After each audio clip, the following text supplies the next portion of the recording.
Good evening, everybody, and welcome to A Bard's Stories. Tonight we have a Western for you. Based off the novel by the great Louis L'Amour, and directed by John Farrow, with an end scene uncredited to John Ford. The cast who brought the characters to life are John Wayne, Geraldine Page, Ward Bond, Lee Akers, Michael Pate, and Leo Gordon. So without further ado, from 1953, Hondo. The story starts off, we see the homesteader's wife, Angie Lowe, played by Geraldine Page, and her 8-year-old son Johnny, played by Lee Akers. They are working the family farm, when in the distance we see a figure walking towards them. He is carrying a saddlebag and his rifle, and is accompanied by his dog Sam. When he arrives, he explains to Mrs. Lowe that the Apaches killed his horse several days ago. She is astonished, as she was born on that ranch and never had a problem with Apaches. Hondo informs her that has changed, but he is riding scout for the United States Army and needs a horse. She informs him all she has is 2 plow horses, unbroken. He states that he can pay for the horses with either government script or by working them off. She agrees to have him work off the money. He notices there are no men around, and she explains that her ranch hand had been injured and gone to town for help, and that her husband is away chasing cattle. Hondo begins working around the ranch, and notices things are not well kept.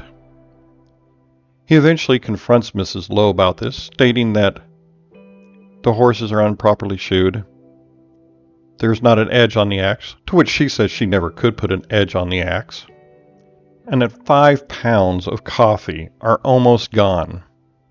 He tells her that with Apache troubles brewing, she really does need to pack herself and her son up and accompany him back to the fort, to which she refuses. He tells Mrs. Lowe that she reminds him of his Apache wife, who died. Though she is not dark-skinned or dark-haired, she still reminds him of her, and he gives her a kiss. She reminds him she is a married woman. He finishes working around the ranch and saddles up the horse and leaves. A short time later, the Apaches arrive, led by their chief Victorio, portrayed by Michael Pate. When Victorio gets off his horse and comes near Mrs. Lowe, Johnny goes and grabs a gun, and he fires it at Silva, a lieutenant of Victorio. Victorio, impressed with this young man's bravery, makes him a blood brother, and Victorio insists that a brave should have a father, for he does not believe Mrs. Lowe's story either, of her husband just merely being gone. The next day, we are back at the fort, and we see Buffalo Baker, Ward Bond, a fellow scout, meet Hondo. They go to the army, where Hondo goes to report to the major in charge that C Troop was wiped out by the Apaches. He witnesses a strange argument between the cavalry and the settler. The settler turns out to be Mr. Ed Lowe, and he is complaining that the army cannot protect the settlers. Later that afternoon in a saloon, Hondo gets into a fight with Ed and beats him.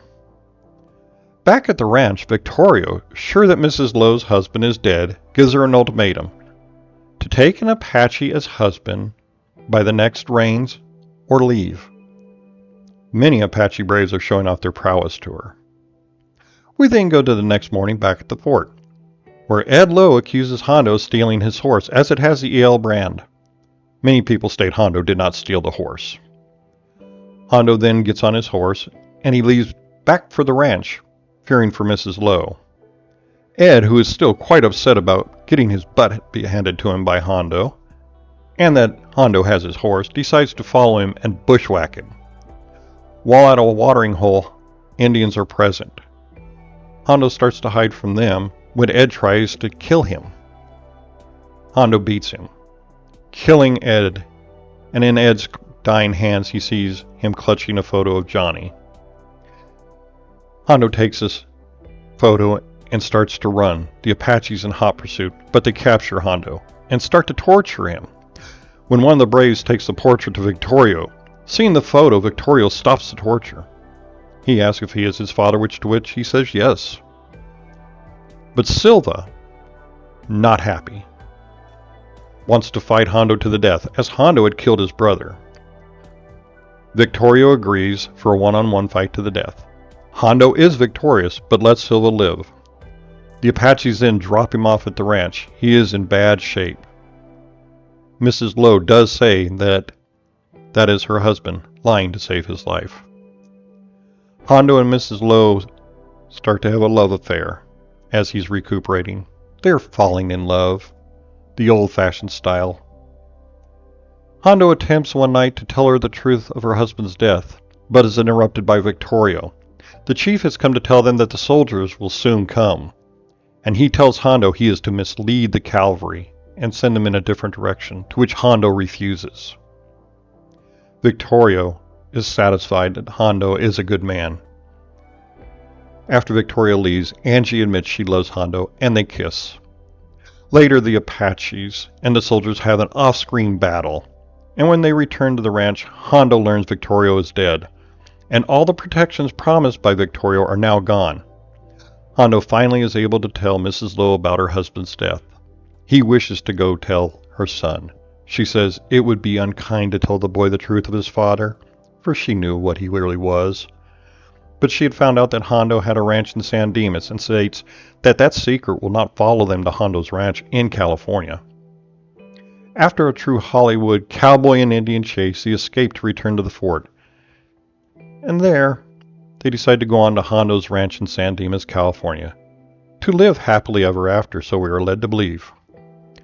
This was a simple, fun story, a couple hours of escapism from today's world, and a journey back to a time of danger, adventure, of running around with a cap gun with my friends playing cowboys and Indians. A time of remembrance for me as well, for the first time I saw this movie was with my late grandmother and grandfather. It's amazing how movies can bring back good memories. I hope there's one like this for you. My score on this one is an 88. Though not perfect, it is still a fun movie, fit for the entire family. And I hope, like me, there is a movie out there that is like this for you, that helps you remember family. So until the next one, have a good evening.